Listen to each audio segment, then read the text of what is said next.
Seoul থেকে প্রায় ৪০ kilometre উত্তরে অবস্থিত পোচিয়ন শহরে বৃহস্পতিবার সামরিক মহড়ার সময় ভুল করে ৮টি বোমা ফেলে দক্ষিণ কোরিয়ার বিমান বাহিনী। এই ঘটনায় কয়েকজনের আহত হওয়ার খবর পাওয়া গেছে, যাদের ভেতর ৪ জনের অবস্থা গুরুতর। স্থানীয় সংবাদ মাধ্যম জানায়, আহতদের মধ্যে ২ জনের ঘাড় ও কাঁধের হাড় ভেঙে গেছে। এছাড়া শহরের গির্জার ভবন এবং কয়েকটি বাড়ি ক্ষতিগ্রস্ত হয়েছে। এই ঘটনায় দক্ষিণ কোরিয়ার বিমান বাহিনী দুঃখ প্রকাশ করার পাশাপাশি ক্ষমা চেয়েছে।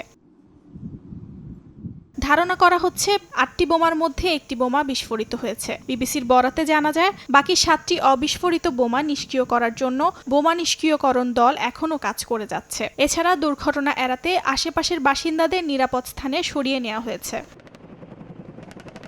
এর মধ্যে দক্ষিণ কোরিয়া এবং যুক্তরাষ্ট্র তাদের বার্ষিক ফ্রিডম শিল্ড সামরিক মহড়া আগামী ১০ মার্চ শুরু হওয়ার ঘোষণা দিয়েছে। এই যৌথ মহড়ার উদ্দেশ্য উত্তর কোরিয়ার নেয়া সামরিক কৌশল ও পদক্ষেপের জন্য প্রস্তুতি আরও শক্তিশালী করা। মার্কিন প্রেসিডেন্ট ডোনাল্ড ট্রাম্পের হোয়াইট হাউসে প্রত্যাবর্তনের পর এটি দক্ষিণ কোরিয়া ও যুক্তরাষ্ট্রের প্রথম যৌথ মহড়া হতে চলেছে। মহড়াটি চলবে ২০ মার্চ পর্যন্ত।